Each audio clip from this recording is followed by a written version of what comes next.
A theater company, under the direction of their manager, is about to rehearse a play.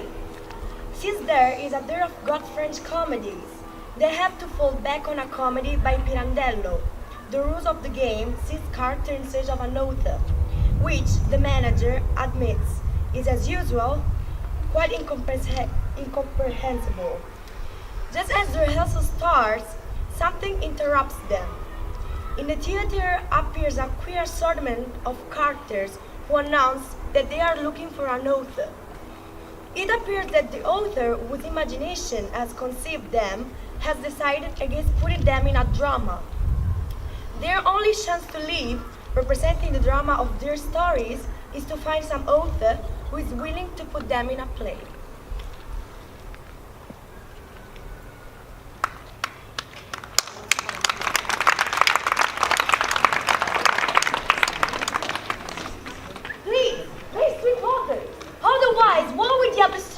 Of the dialogue, and with the public, they won't be able to hear you. The one thing goes to head. Come on. I am rehearsing, and you know perfectly well that no one is allowed to come in during rehearsal. Who are you, please, and what do you want? As a matter of fact, we have come here in search of an author. An author? For the author? Any author, sir. But there is no author here. We are not rehearsing for a new piece. So much better. So much better. We can be your new piece. Do you hear that? Yes, but if the author isn't here, unless you would be willing. You are trying to be funny? No, for heaven's sake. What are you saying? We bring you a drama, sir. We may be your fortune. Will you oblige me by going away? Oh. We haven't time to waste with mad people. Sir, you know well that life is full of infinite absurdities, which, strangely enough, do not even need to appear plausible, since they are true. What the devil is he talking about? I say that to reverse the ordinary process may well be considered a madness. That is, to create credible situations in order that they may appear true. But permit me to observe that if this be madness, it is the sole raison d'etre of your profession, gentlemen. So, our profession seems to you one worthy of madmen then? Well, to make seem true that which isn't true without any need for a joke, as it were, isn't that your mission, gentlemen? To give life to fantastic characters on the stage? But I will beg you to believe, my dear sir, that the profession comedian is a noble one. If today, as things go, playwrights give us stupid comedies to play and puppets to represent instead of men, we are proud to have given life to immortal works here, on these very boards. Exactly. Perfectly. To living beings more alive than those who breathe and wear clothes. Being less, real perhaps, but sure. I agree with you entirely. But what do you mean? Before No, you said... sorry. I meant it for you, sir, who were crying out that you had no time to lose with madmen, while no one better than yourself knows that nature uses the instrument of human fantasy in order to pursue her high creative purpose. That is all quite alright, but where does all this take us? Nowhere. It is merely to show you that one is born to life in many forms, in many shapes, as tree, as stone, as water, as butterfly, or as woman.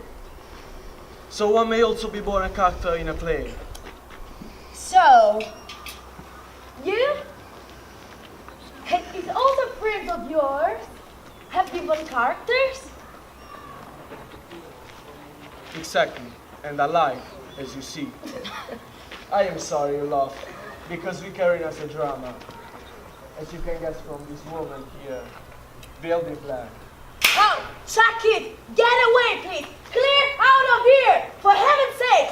Turn them out! No, look, here we come here to work. One cannot let oneself be made such a fool of. I marvel at your incredulity, gentlemen.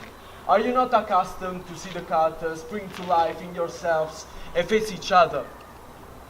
Just because there is no book which contains us, you refuse to believe. Believe me, we are really 6 most interesting characters, sir. Sidetracker, however. Yes, that is the word, in the sense that the author who created us alive no longer wished, or was no longer able, materially, to put us into work of art. And this was a real crime, sir, because he who has had the luck to be born a character can love even at death. He cannot die. The man, the writer, the instrument of the creation will die, but his creation does not die. Who was Sancho Panza? Who was Don Abbondio? Yet they live eternally, like germs, as they were. They had the fortune to find the fecundating matrix, which could raise and nourish them, make them live forever. Very well, but what do you want here, all of you? We want to live. For eternity? No, sir. Only for a moment. In you. Just listen to him. And where is the script? It's in us, sir.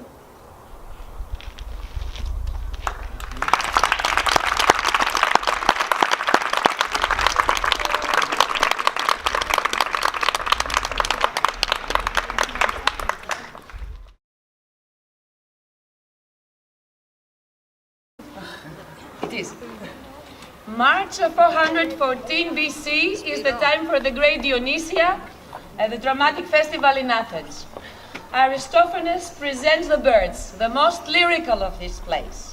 I'm not going to say anything more about these plays, but just the plot of the birds. The play begins with Evelpidis and Pisteterus, the two old Athenian friends, arriving in a hillside. Tired of life in Athens and its law courts politics, they have decided to quit Attica in search of Epops, the hoopoe. They hope that he, who was once a man called Tyreus, and now king of the birds, can tell them of a peaceful city, free from all care, where they can make a new start in life. Yet, they are disappointed as the places that Epops mentions do not seem suitable to them. Then, and here is our scene, Pisteterus has a brilliant idea. The birds should build themselves a great city in the sky, which will allow them to rule over mankind and over the Olympian gods. Epops likes the idea, and he agrees to help the two Athenians implement it, provided they convince all the other birds. So he and his wife, the nightingale, call the birds. The birds do come from all quarters of the heaven and form a chorus. They are, however, outraged at the presence of the man, as mankind has long been their enemy. They even come near tearing the two humans to pieces, but Epops persuades them to give his human guests a fair hearing. The birds agree and swear not to attack. In the rest of the plays, Pisteterus will convince the birds, they will build this city, and finally he will manage to become, to rule over mankind and the gods, and marry sovereignty, and becomes ruler of a new society. Okay? Let's start.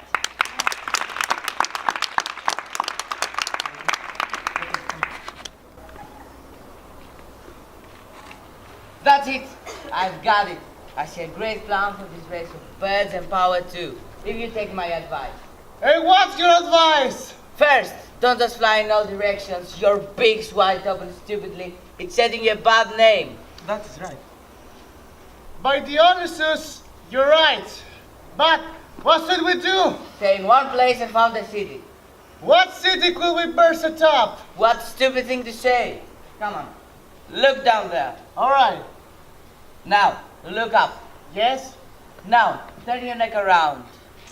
Oh my God! I'll break my neck! Turn around, turn around, turn around. What did you see? The clouds, the sky. Isn't this a pole of birds? What pole? Like place. But if you build and fortify it, your pole will become Poli, a city. In this way it will reign over mankind and the gods will die of hunger. How? Look, men are there. The gods are there. And the birds are here, right in the middle. Now, when humans sacrifice to gods, if gods don't pay you taxes, your city won't let the smoke of meat pass. Yippee! I'm fine! I'm marvelous! If the other birds agree, I'm going to build a city with you! But how will you call them? It's, You will. They're not barbarians anymore. I've taught them to speak. And how will you call them? It's easy. I'll just step in here and wait for Nightingale. Yeah? With her, I'll call the rest.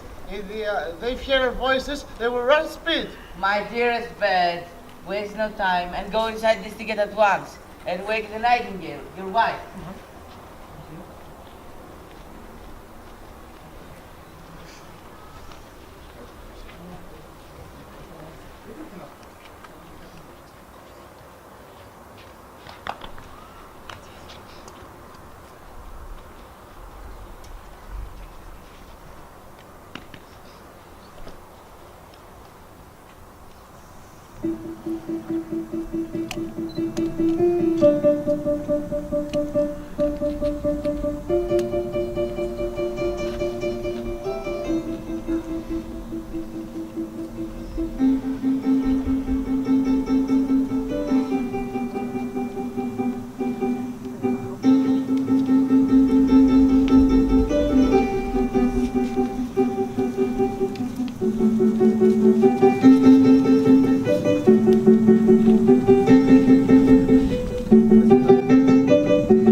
Você viu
πήγε λέω ευθύς θα το πληρώσει. Κομμάτια να τους κάνουμε, κομμάτια να τους πάμε. Κομμάτια να τους κάνουμε, κομμάτια να τους πάμε. What are you going to do? Do this to people? What have they done to you? But they are our worst enemies. Don't you know that you can learn a lot from enemies? Well, let's hear them first. One may learn something wise from enemies too. Who are they then? Where are they from? Visitors from wise Athens. And why are they here? They love life. They love your place. They want to live with you. Is that so? And what do they say? They say that here and there and everywhere, everything is yours. Is he crazy or what? He's crazy and cunning too. Well, let him speak. Let him speak. Explain it to us all. I won't unless they promise not to bite or attack. I promise. You must swear. I swear.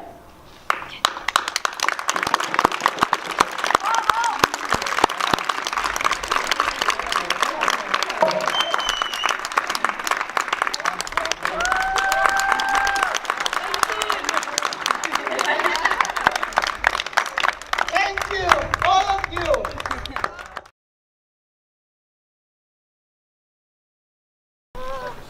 So, our play's name is Looking Up at the Stars, and this play takes place in a village and in the recent past, and it's about a passenger who is desperate to see the stars, and because he has never seen the stars before, and the reason why he's in a hurry is because he knows that awaits him at the end of his journey. And this is the place that we see the play, and it starts from there. Okay, they're in an observatory, and the passenger comes to the observatory. I hope you enjoy it. Thank you.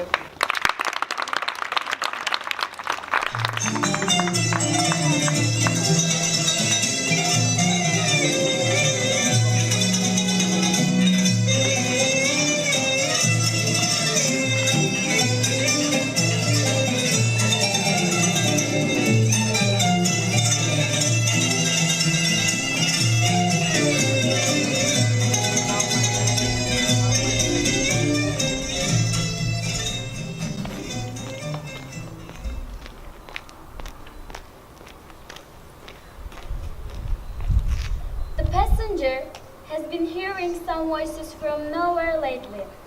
That voice always asks the same question. Have you looked at the stars? But the passenger couldn't see the stars.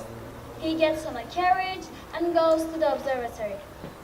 The observatory manager is a wise woman. She tells the passenger that he cannot enter the observatory at night. A conversation which sometimes turns into a discussion between manager, driver, and passenger starts. So what then? You're not letting me enter the observatory, but I have to see the stars. Sorry, sir, but I cannot. If you come here to solve your problems, here is not the correct place. Can we hurry? Please, show me the stars and I will go. Maybe tomorrow I won't be here.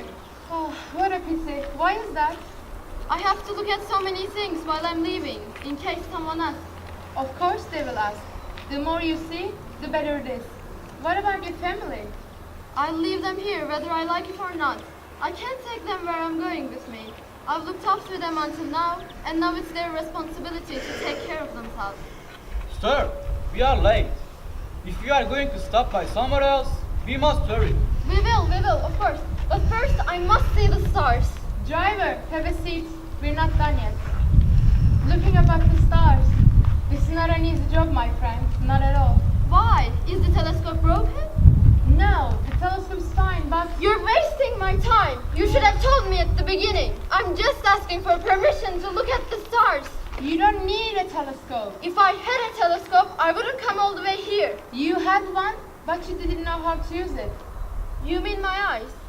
How many times do I have to tell you this? I'm looking, but I can't see them. But you couldn't use it. You kept avoiding them until now, and now you can't see them because of that. But I've always worked hard. I haven't had any time. What about your childhood? I haven't seen anything but poverty. You could have looked just for a moment. I was afraid of falling. I was afraid of being chastised. You should have risked yourself to see the stars. If you risked yourself then, you wouldn't be having trouble about this. Do you even remember what I told you? You said so many things. Now I can't remember them. When can people see the stars? If they looked a lot or not at all. If they never see under a cherry moony night, if they never made a wish while a star was falling, if they didn't look at the stars for once instead of looking with the telescope, what can they see? The stars. No, the darkness. Haven't you had a lovely woman by your side at a starry night? No, I haven't had time for love. How did you get married then? It was fate, or maybe coincidence. Oh, not with love? No, it wasn't my choice. Then I don't have any stars to show you. No, please show me. Show me at least one. Have you ever seen any lightning bugs? No, I haven't, but I've heard. It is said that they're too small. Too small? Are you sure? Yes, my son told me about them. He also said that they're beautiful. How old is he? He's 5. He has just coughed another night. He showed me it in his palm, but it was too small. I couldn't see it. Lightning bugs are big. Too big that they can only fit into a child's hand.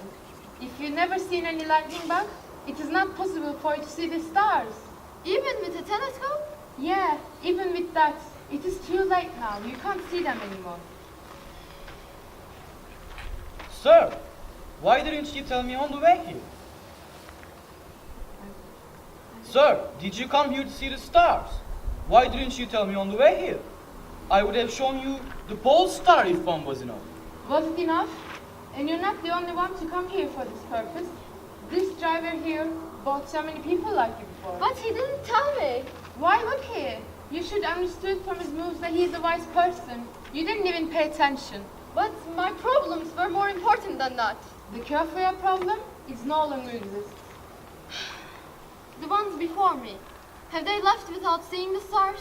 Yes. Can't you do anything for me? No. Also, any kind of visit to the observatory is forbidden at night. I'll report you. You have to fulfill a citizen's rightful wish. If you have time, be my guest. No, I don't have time.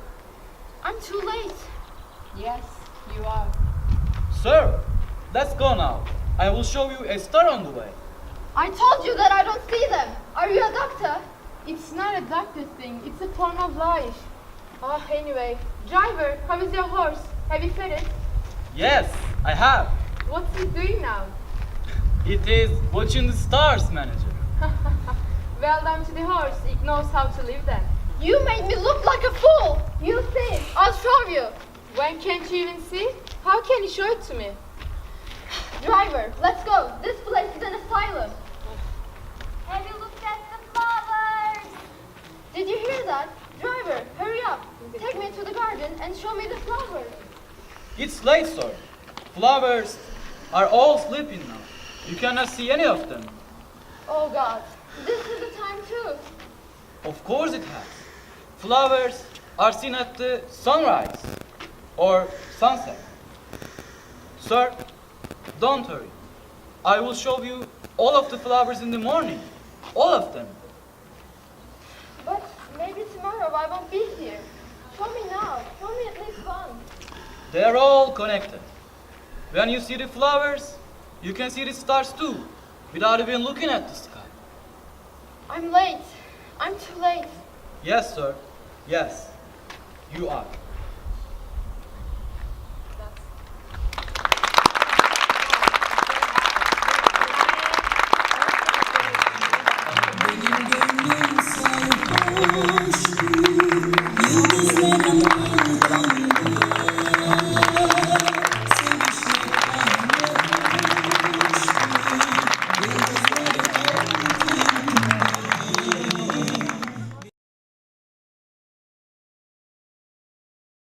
Spanish playwright, but he has lived in France most of his life, since the 50s. This play is about war and about the absurdity of war. So the scene we're going to see, it's a family coming to visit their son who is a soldier during the war. So, and they plan to make a picnic, to do a picnic, which is quite absurd in the middle of a war. After a while, the two soldiers meet from different bands, from different countries, if there are countries fighting. In this case, it's a war that can happen at any time, in any country, any continent. So they end up talking about how stupid it is to fight a war and how unhappy they are in that war. And our scene stops more or less, well, a bit even earlier, but it goes on, and it's quite tragic at the end because bombs go on falling while they are having their picnic, and in the end, a bomb kills all of them. But we won't see that, okay? It's just a short scene. So I hope you enjoyed. Thank you.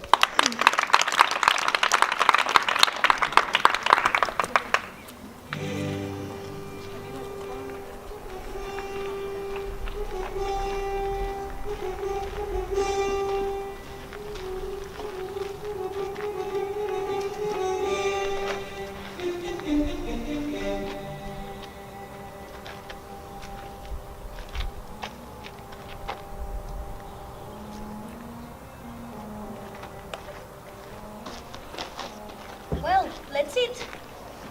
Yeah, please, let's eat. I'm really hungry. This stink of gunpowder is making me hungry. We'll eat right here, over this blanket. Should I eat with a rifle? No way. It's rude to sit at the table with the gun. Sweetheart, you're absolutely filthy. How on earth can you be so dirty? Let's have a look at your hands. I had to drag on the ground because of the maneuvers. And what about your ears? I washed them this morning. Well, not too bad. And are your teeth cleaned? Very well. Who's going to give his baby a big kiss for having washed his teeth? Come on, kiss your son, he's washed his teeth. Because you won't be allowed to stop washing just because of this war thing. Yes, mother.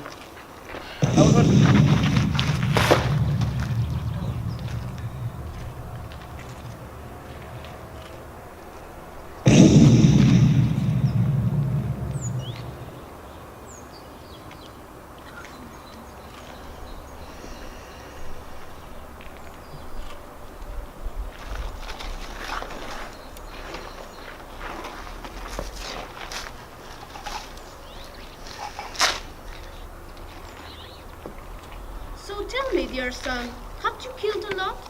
When? Well, these last 2 days. Where? In this war thing. I've killed a little, almost nothing. What have you killed most? Any horses or soldiers? No, not horses. There are no horses. Any soldiers? Maybe. Maybe? Are you not sure? Well, you see, I shoot without looking. Anyway, I don't shoot very often. And when I do, I say a lot sprayer for the man I've just shot. You must be braver than that. Like your father. I'm going to play a record on the gramophone.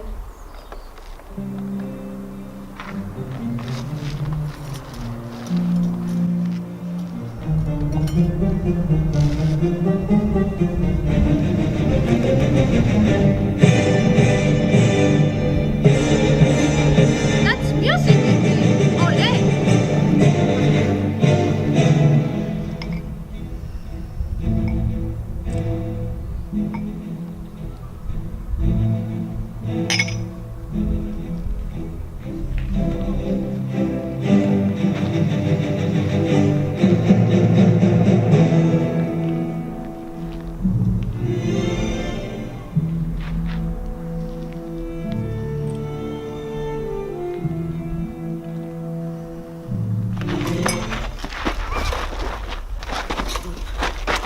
Hands up! Hands up! Hands up!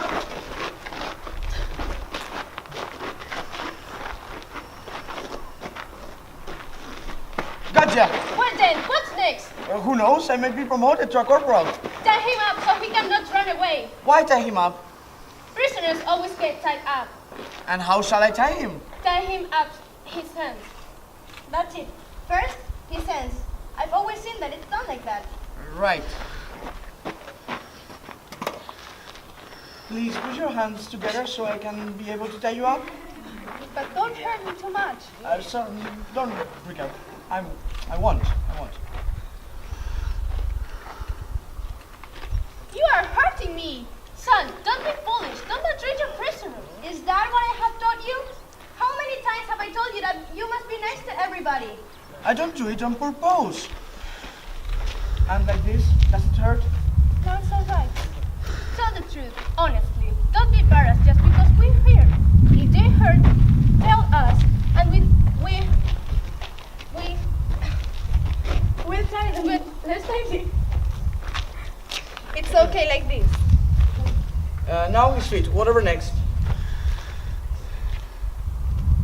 What? But they haven't told you the rules? Yes. Well, everything explained there. Please, do we sit so I can be able to tie your feet? But don't hurt me like the first time. I won't. You're going to hurt him. He's not going to hurt me. It's alright like this? No, it's perfect. Dad, why don't you take a photo of me with a foot over the prisoner's tummy while he's lying on the ground? Oh yes, that would look so good. No, not that. Say yes, don't be stubborn. But just a little photo isn't going to harm you that much. We could hang it in the dining room next to the life-saving diploma my husband won 13 years ago. No, you won't change my mind. But why don't you want to? Because I have a girlfriend, and if she sees one day the photo, she will think that I don't know how to fight a war.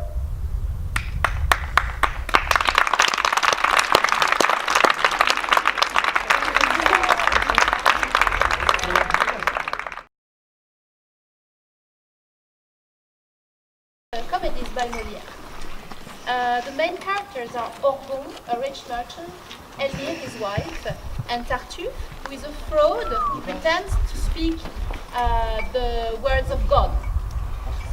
Orgon is fascinated by Tartuffe, but the rest of the family detests the man because they know that he's a fraud. So they set up a plan to make Orgon realize that he is being used. In this scene, Elmire has convinced Orgon, her husband, to hide under the table so he can see what Tartuffe is really like.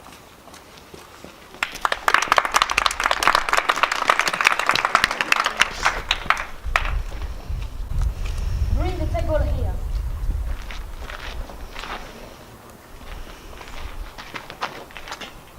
And then crouch down low. Why? Hiding you well is to be desired. Why under the table? Just do what's required. Admit my plan, and we'll see how they fare. Get under the table, and when you're down there, don't let him to see you, and crouch down low.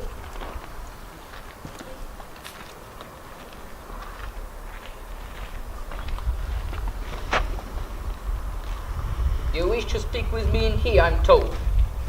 Yes, I have some secrets to unfold. But shut the door before I say a word.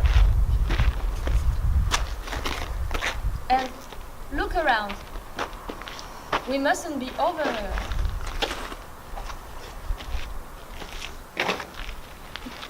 My husband will never suspect you or harm, defying those with rumors to torment. He wants us together at every moment. And this is how...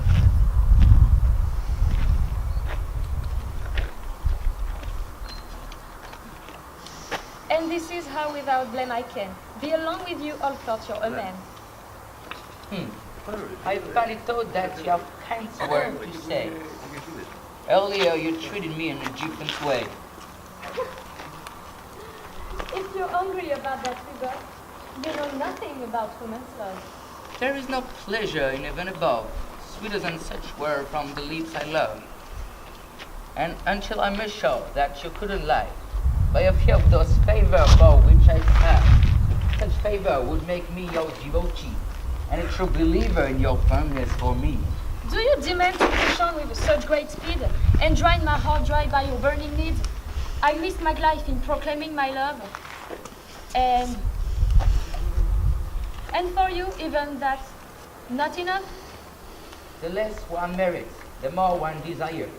Mere world will never quench our raging fires.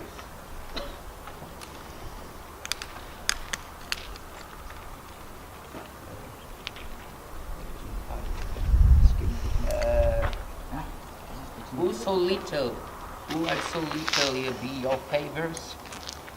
It could be all my labors, and I will not believe a thing, my dear. Will you ease my pain to prove your sincere?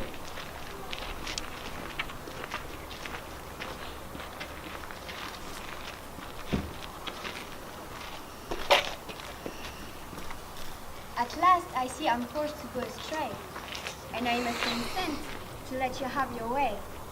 It is very hard to be forced to do it, and in spite of myself, to stoop down to it. But since you persist in making me obey, since you refuse to believe what I say, and since you persist in making me obey, I have to give in and quit acting away. Pick out the dog, please, and see. I beg you, if my spouse is spying on our rendezvous. Why do you care what he sees or where he goes? He's a man who loves to be led by the nose. Our tryst or something is proud of achieving, and he'd watch us go to it without believing. No matter, please go have a look outside. I'd hate to think he's found some place to hide. There, I swear, he's an abominable man. I can't get over it. What's his plan? How? Now? Come out so soon. Why are you having fun? Get back down there. We've only just begun. Wait until the hang to be completely sure. And don't put your face in metal secure. No man more evil has been spawned in hell. Dear Lord, don't believe the lies people tell. All things conspiring, madame, for my contentment.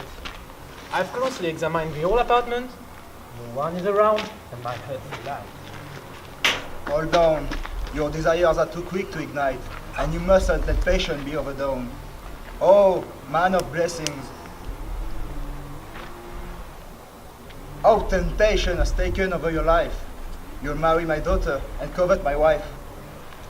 I've doubted your word for quite a long while. And I always believed you change your style. But this is enough to give me my proof. I'm fed up and want no more tattoo. It was against my will to act this way, but I was forced into the part I play. What? You think? Oh, let's have no to do. Get out of my home immediately.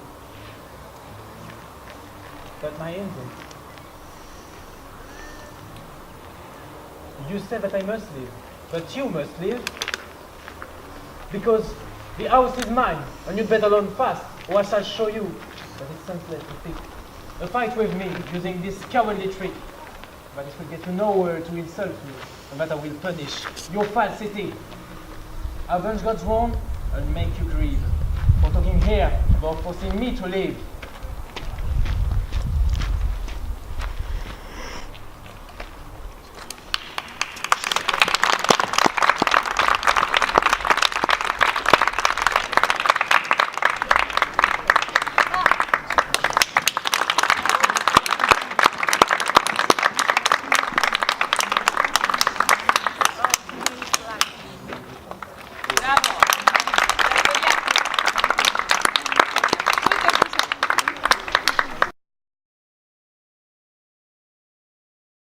American writer who created a number of short stories.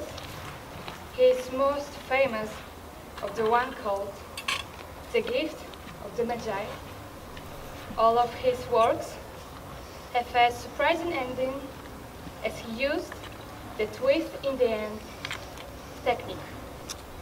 The one we are going to present is about a young woman, Chandler Towers, who was trying to have a taste of life, of the world he didn't belong to. Being poor, he wanted to pretend to be rich, to convince others, and himself. That he can be someone else for a day, but pretending to be someone else didn't pay off, and he lost something more than he had expected.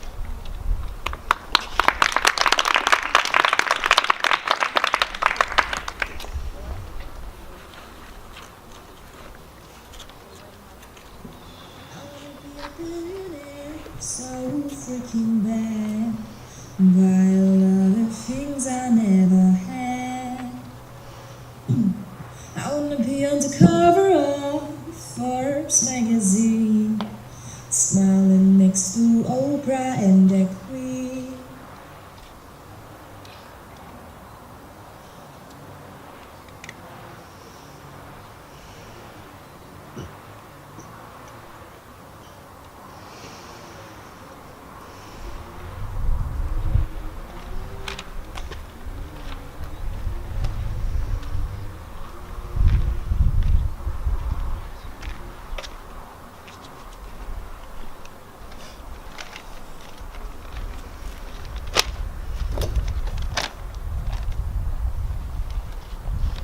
What are you doing this evening, Towers? Tonight I'm going to live like a man with $1 million. What are you talking about? You haven't got $1 million. How much money are you and I paid each week, Jeff? $18. Why? And how much of that 18 do you spend each week? All of it, of course. Well, I don't. Each week I save $1 of my 18. And every day and week I can buy myself an evening to remember. What do you do? I put on my finest clothes, go to the best of the restaurants in New York, eat the most expensive food, drink the best wine, and then take a taxi home. Why? Why? Because it makes me feel wonderful to sit with some of the richest people in America and to make them think I'm rich too. You are crazy. Perhaps I am. Oh, Mr. Chandler, I wanted to see you. Good evening, Miss Black. What a lovely evening. Lovely evening, perhaps, but you haven't paid me for your room this month. When am I going to get the money? Soon, Mrs. Black. Very soon. You can spend your money on expensive clothes, but you can't pay for your room. Is that right? Good night, Mrs. Black. Good night.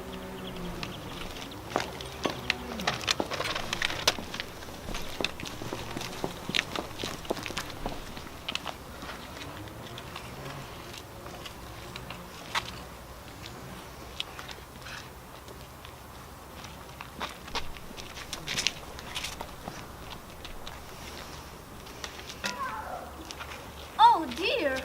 What's happened? My foot. I've hurt my foot. Can you walk? I think I can. I call a taxi to take you home. No, please. I'll be alright in a minute. I think that your foot needs a longer rest. Perhaps you're right. I was on my way to eat by myself. Why don't you come with me? We'll have dinner together, and by then, your foot will carry you home very nicely. But we don't know each other. I'm Towers Chandler. Now that you know my name, come and have dinner. And then I'll say goodbye, or take you home if you prefer. But my clothes. They aren't. I'm sure that you look prettier in them than anyone we shall see in the most expensive restaurant. Oh, well, my foot does hurt. All right, I'll come. You can call me Miss Mary.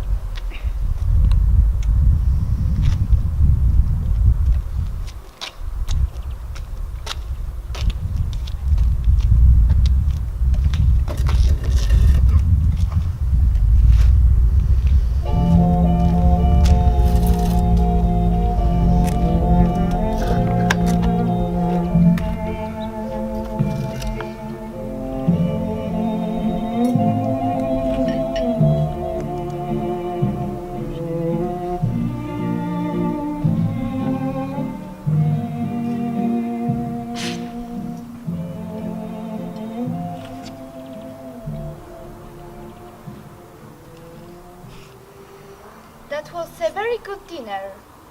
Thank you, Mr. Chandler. Tell me, what do you do? Do? Ah, I ride my horses, travel to Europe, go dancing, and then there's my boat. Haven't you got any work to do?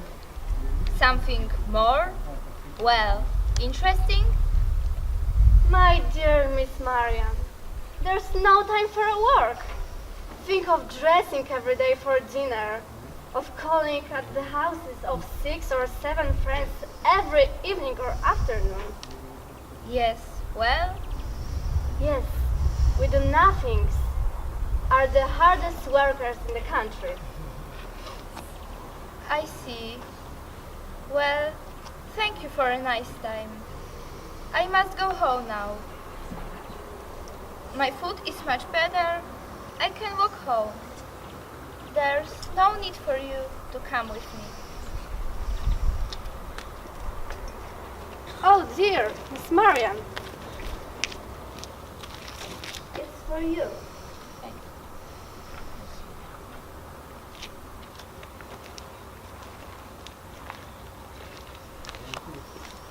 What a wonderful girl. Perhaps a shop girl. Why didn't I tell true story of my life? Perhaps then it's too late now. How stupid I am.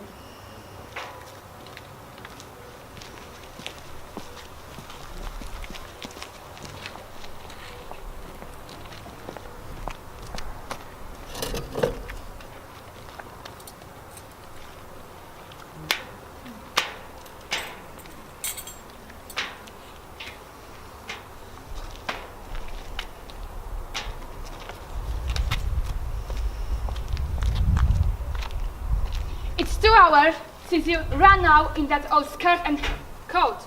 Mother has been very worried. She sent Louis to find you. You are a bad girl. I only ran down to my dressmaker's to tell her to use blue on my dress instead of red. Mary's skirts were just what I needed. You're crazy. Everyone thought that I was a shop girl. It was wonderful. Dinner is finished. You're very late. I know. I fell and hurt my foot. I went to a restaurant and sat there until I was better. Yes, that's true.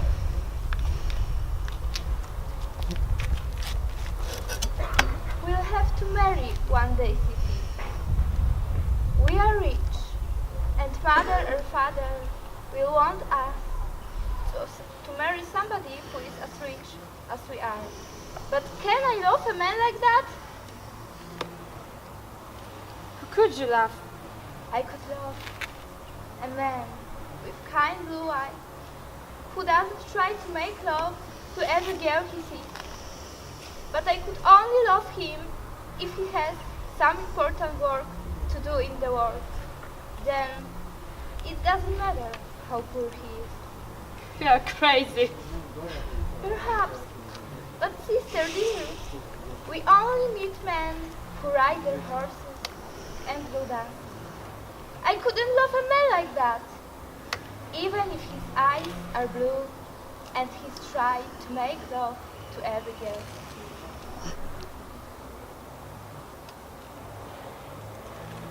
Oh, every time I close my eyes, I see my name in shiny light.